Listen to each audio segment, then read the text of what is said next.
Hello students, welcome to the PND coaching classes learn easily and smartly.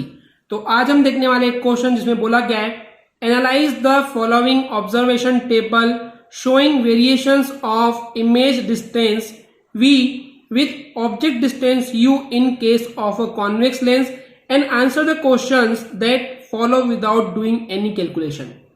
यानी कि इस question का मतलब ये स्टूडेंट्स कि आपके पास एक ये ऑब्जर्वेशन टेबल दी गई है एंड यहाँ पे ये v दिया हुआ है जो कि इमेज का डिस्टेंस है और यहाँ पे u दिया हुआ है जो कि ऑब्जेक्ट का डिस्टेंस है और यहाँ पे जो लेंस है वो कॉन्वेक्स लेंस है। अब नीचे कुछ क्वेश्चन दिए गए हैं आपको विदाउट एनी कैलकुलेशन, कोई कैलकुलेशन नहीं करना है, सिर्फ इस टेबल को देख करके उन क्वेश्चंस के आंसर देना है। तो चलिए करते हैं स्टार्ट। तो सबसे पहला क्वेश्चन है कि what is the focal length of a convex lens, यानी कि इस कॉन्वेक्स लेंस की फोकल लेंथ कितनी होगी। आपको कैलकुलेशन नहीं करना है, आपको सिर्फ और सिर्फ इस टेबल को देख करके आंसर देना है। सो आई विल से कि यहाँ पे जो कॉन्वेक्स लेंस की जो फोकल लेंथ है वो 20 सेंटीमीटर होगी। क्यों होगी, डोंट वरी, मैं आपको समझाता हूं।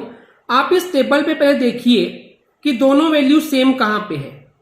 तो आप यहां देखते हैं 40 है, यहां पे भी 40 है, बाकी और कहीं पे भी सेम नहीं है।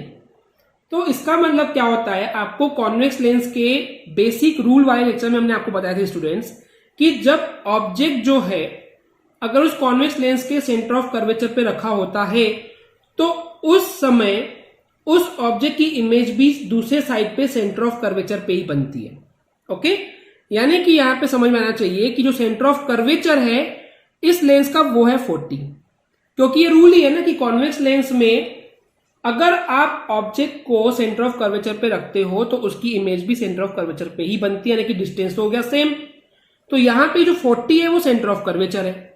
जब सेंटर ऑफ कर्वेचर हमको पता है कि 40 सेंटीमीटर है तो ऑब्वियस ही बात है उसका हाफ कर देंगे, क्योंकि कॉन्वेक्स लेंस के केस में क्या होता है कि जो फोकस होता है यानी कि जो फोकल लेंथ है वो सेंटर ऑफ कर्वेचर यानी कि 2f के हाफ होता है, आधा होता है। वही चीज यहां पे लिखी हुई है कि जब ऑब्जेक्ट का डिस्टेंस और इमेज का डिस्टेंस जो है सेम होता है लेंस के केस में, आई मीन कॉन्वेक्स लेंस के केस में, इसका मतलब ये होता है कि जो ऑब्जेक्ट रखा हुआ है वो 2f या फिर सेंटर ऑफ कर्वेचर पे रखा हुआ है और जो इमेज बनती है वो भी 2f पे यानी कि सेंटर ऑफ कर्वेचर पे ही बनती है। तो इस केस में हमको 2f यानी पता है 40, तो 2 इंटू एफ है, 2 को उधर ट्रांसपोज कर देंगे तो डिवाइड हो जाएगा, तो f इज इक्वल टू 40/2 यानी कि 20 हो जाएगा। तो इस तरीके से जो फोकल लेंथ है कॉन्वेक्स लेंस की वो 20 सेंटीमीटर होगी। ये हमने बिना कैलकुलेशन के आपको बता दिए। राइट स्टूडेंट्स, सेकंड क्वेश्चन में बोला है right the serial number of the observation which is not correct, यानी कि यहाँ पे कुछ सीरियल नंबर्स दिए हैं, इनमें से सब में से एक ऐसी वैल्यू है जो कि इनकरेक्ट है, करेक्ट नहीं है। तो आप वो बताएंगे यहाँ पे कि कौन सी करेक्ट वैल्यू नहीं है और उसको आपको बिना कैलकुलेशन के बताना है। ओके, एंड ये आपने कैसे कंक्लूड किए, कैसे बताया कि वो रॉन्ग है, ये भी आपको यहाँ पे समझाना है।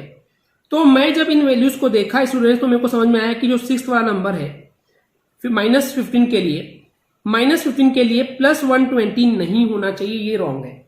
ये कैसे बोल सकते हैं, देखिए आंसर में देखते हैं सीधा कि जो सीरियल नंबर 6 है वो बेसिकली इनकरेक्ट है।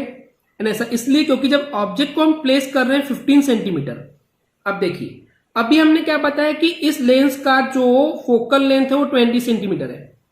जब 20 सेंटीमीटर फोकल लेंथ है उस कॉन्वेक्स लेंस की और ऑब्जेक्ट को रख रहे हैं आप 15 सेंटीमीटर पे, यानी कि फोकस और ऑप्टिकल सेंटर के बीच में रख रहे हो, तो आपको हमने बताया था स्टूडेंट्स जब इमेज बनती है कॉन्वेक्स लेंस से और जब ये ऑब्जेक्ट फोकस और उस लेंस के ऑप्टिकल सेंटर के बीच में रखते हैं तो ऑलवेज रिमेंबर उस कंडीशन में जो इमेज बनती है वो हमको उस ऑब्जेक्ट के साइड पे यानी कि लेफ्ट साइड पे ही मिलती है students.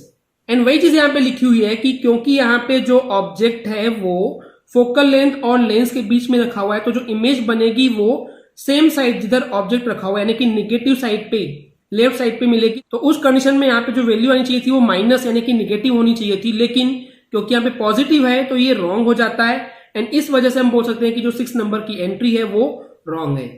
Okay students, and the last question select an appropriate scale and draw a रे डायग्राम, यानी कि आपको कोई भी एक स्केल लेना है एंड इसके लिए रे डायग्राम बनाना है और ये जो आपको रे डायग्राम बनाना है वो सीरियल नंबर 2 के लिए यानी कि इस कंडीशन के लिए कि ऑब्जेक्ट आपको -60 पे रखना है और जो आपको इमेज मिलेगी वो 30 पे मिलने वाली है। तो इसके लिए आपको रे डायग्राम बनाना है और उसके अलावा आपको यहाँ पे मैग्निफिकेशन भी फाइंड करके बताना है स्टूडेंट्स। तो चलिए देखते हैं। तो ये देख सकते हैं आप रे डायग्राम में, ये हमारे पास कॉन्वेक्स लेंस है, इसकी फोकल लेंथ जो है वो 20 सेंटीमीटर है, ये भी हमने निकाले थे। एंड जब फोकल लेंथ 20 सेंटीमीटर है मतलब कि सेंटर ऑफ कर्वेचर जो है वो 40 पे होगा, तो ये सेंटर ऑफ कर्वेचर हो गया 40 सेंटीमीटर। एंड ऑब्जेक्ट को रखा गया है 60 सेंटीमीटर, यानी कि और ज्यादा इधर दूर ये ऑब्जेक्ट है। ओके, अब यहां से ये प्रिंसिपल एक्सिस के पैरेलल एक रे ऑफ लाइट जाएगी जो कि रिफ्लेक्शन के बाद फोकस से होते हुए जाएगी, और एक रे ऑफ लाइट जो है वो इस तरीके से ऑप्टिकल सेंटर से होते हुए जा रही है।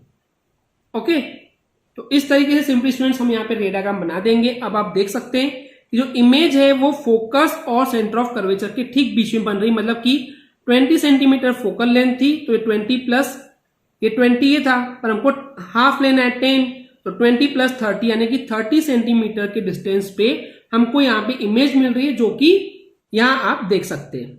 ओके स्टूडेंट्स, इतना क्लियर है। अब यहाँ पे हमको बोला गया था कि हमको निकालना मैग्निफिकेशन, तो लेंस के लिए मैग्निफिकेशन का फॉर्मूला होता है V/U। ओके, अब क्योंकि स्टूडेंट्स हमको यहाँ पे मैग्निफिकेशन निकालना है तो V और U की वैल्यू पुटअप करेंगे।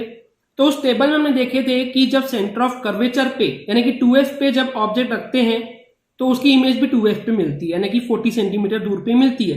तो वैल्यू पुटअप कर देंगे, V की वैल्यू जाएगी 40। क्यों?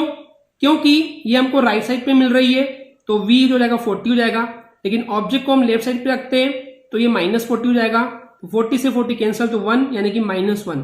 तो जो मैग्निफिकेशन है वो हो जाएगा -1, यानी कि क्योंकि हमको यहाँ पे मैग्निफिकेशन की वैल्यू 1 से छोटी मिल रही है, तो इसका मतलब हमने आपको कंक्लूजन बताया था स्टूडेंट्स पिछले वीडियो में कि अगर आपको मैग्निफिकेशन की वैल्यू 1 से छोटी मिलती है तो इसका मतलब जो आपको इमेज मिल रही है वो ऑब्जेक्ट के कंपेरिजन में डिमिनिश्ड यानी कि छोटी मिलती है, तो वही यहाँ पे मतलब होता है।